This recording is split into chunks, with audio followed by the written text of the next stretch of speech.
আসসালামু আলাইকুম প্রিয় দর্শক, জানিয়ে দিব এখনকার আলোচিত সকল দেশীয় খবর। শুরুতে জানিয়ে দেব সংবাদ শিরোনামগুলো। রাজনৈতিক অস্থিরতা, আগামী নির্বাচনকে কেন্দ্র করে প্রধান দুই রাজনৈতিক দলের পাল্টাপাল্টি কর্মসূচি ঘোষণা, জনমনে চাপা উত্তেজনা। নিত্যপণ্যের মূল্যবৃদ্ধি, বাজারে কঠোর তদারকি শুরু করেছে সরকার, প্রভাব পড়েছে কাঁচা বাজার থেকে শুরু করে মুদি দোকানে। কিশোর গ্যাংয়ের দৌরাত্ম্য, রাজধানীসহ বিভিন্ন জেলায় বিশেষ অভিযান শুরু করেছে আইন শৃঙ্খলা বাহিনী, বিপুল সংখ্যক কিশোর গ্রেফতার। আন্তর্জাতিক বাণিজ্য, প্রতিবেশী দেশের সাথে বাণিজ্য ঘাটতি কমাতে গুরুত্বপূর্ণ চুক্তি স্বাক্ষর করল বাংলাদেশ। খেলাধুলার খবর, বিশ্বকাপ বাছাই পর্বে নিজেদের পরবর্তী ম্যাচের জন্য জাতীয় দলের খেলোয়াড়দের কঠোর অনুশীলন। প্রিয় দর্শক, এতক্ষণ দেখছিলেন সংবাদ শিরোনামগুলো, এখন জানাবো বিস্তারিত খবর। রাজনৈতিক অস্থিরতা, আগামী নির্বাচনকে কেন্দ্র করে প্রধান দুই রাজনৈতিক দলের পাল্টাপাল্টি কর্মসূচি ঘোষণা, জনমনে চাপা উত্তেজনা। জাতীয় নির্বাচনের সময় যত ঘনিয়ে আসছে, দেশের রাজনৈতিক অঙ্গন ততই উত্তপ্ত হয়ে উঠছে। প্রধান বিরোধী দল তাদের দাবি আদায়ে নতুন করে বিভাগীয় শহরগুলোতে ধারাবাহিক আন্দোলনের ঘোষণা দিয়েছে। দলের পক্ষ থেকে জানানো হয়েছে, এই আন্দোলন শান্তিপূর্ণ হলেও দাবি পূরণ না হওয়া পর্যন্ত তা চলবে। অন্যদিকে ক্ষমতাসীন দল একই সময়ে দেশের বিভিন্ন স্থানে শান্তি সমাবেশ এবং উন্নয়ন কার্যক্রমের প্রচারণার আয়োজন করেছে। দলের শীর্ষ নেতারা বলছেন, কোনো ধরনের নৈরাজ্য সৃষ্টি করতে দেওয়া হবে না এবং সংবিধান অনুযায়ী নির্বাচন অনুষ্ঠিত হবে।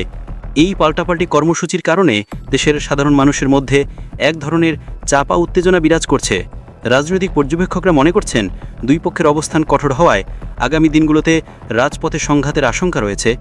আইন শৃঙ্খলা বাহিনী উভয় পক্ষকে সংযত থাকার আহ্বান জানিয়েছে এবং যে কোনো ধরনের বিশৃঙ্খলা এড়াতে প্রস্তুত রয়েছে। নিত্যপণ্যের মূল্যবৃদ্ধি, বাজারে কঠোর তদারকি শুরু করেছে সরকার, প্রভাব পড়েছে কাঁচা বাজার থেকে শুরু করে মুদি দোকানে। সাধারণ মানুষের ক্রয় ক্ষমতা নিশ্চিত করতে সরকারের নিত্যপণ্যের মূল্য নিয়ন্ত্রণে কঠোর অবস্থান নিয়েছে। সম্প্রতি বাজার মনিটরিং জোরদার করা হয়েছে এবং অবৈধ মজুতদারি এবং অতিরিক্ত দামে পণ্য বিক্রির বিরুদ্ধে অভিযান চলছে। এই অভিযানের ফলে কিছু কিছু পণ্যের দাম কিছুটা কমে আসলেও অনেক পণ্যের ক্ষেত্রেই তার দাম এখনও সাধারণের নাগালের বাইরে। বিশেষ করে কাঁচা বাজারের সবজির দাম এবং মুদি দোকানের তেল এবং চিনির দাম নিয়ে ক্রেতাদের অসন্তোষ রয়েছে। ব্যবসায়ীরা বলছেন, আন্তর্জাতিক বাজারে দাম বাড়ার কারণে দেশীয় বাজারে তার প্রভাব পড়েছে। তবে সরকার পক্ষ থেকে জানানো হয়েছে, আমদানি শুল্ক কমানো সহ সব ধরনের নীতিগত সহায়তা দেওয়া হবে, যাতে বাজারে দ্রুত দাম নিয়ন্ত্রণে আসে। এই তদারকি নিয়মিত বিরতিতে অব্যাহত থাকবে বলেও নিশ্চিত করা হয়েছে। কিশোর গ্যাংয়ের দৌরাত্ম্য, রাজধানীসহ বিভিন্ন জেলায় কিশোর গ্যাংয়ের উৎপাত মারাত্মক আকার ধারণ করেছে। চুরি, ছিনতাই, মাদক সেবন এবং এলাকায় প্রভাব বিস্তারকে কেন্দ্র করে প্রায় প্রতিদিনই সঙ্গতে জড়াচ্ছে এই গ্যাংয়ের সদস্যরা। পরিস্থিতি নিয়ন্ত্রণে আনতে স্থানীয় প্রশাসন এবং আইন শৃঙ্খলা বাহিনী বিশেষ অভিযান পরিচালনা করছে। গত কয়েকদিনে অভিযানে বিপুল সংখ্যক কিশোর গ্যাং সদস্যকে গ্রেফতার করা হয়েছে। তাদের কাছ থেকে দেশীয় অস্ত্র এবং মাদকদ্রব্য উদ্ধার করা হয়েছে। পুলিশ বলছে, শুধু গ্রেফতার নয়, এসব কিশোরদের কাউন্সেলিং এবং তাদের অভিভাবকদের সচেতন করার উদ্যোগ নেওয়া হয়েছে।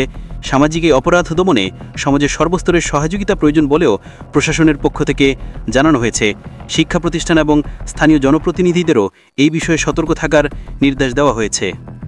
আন্তর্জাতিক বাণিজ্য, প্রতিবেশী দেশের সাথে বাণিজ্য ঘাটতি কমাতে গুরুত্বপূর্ণ চুক্তি স্বাক্ষর করল বাংলাদেশ।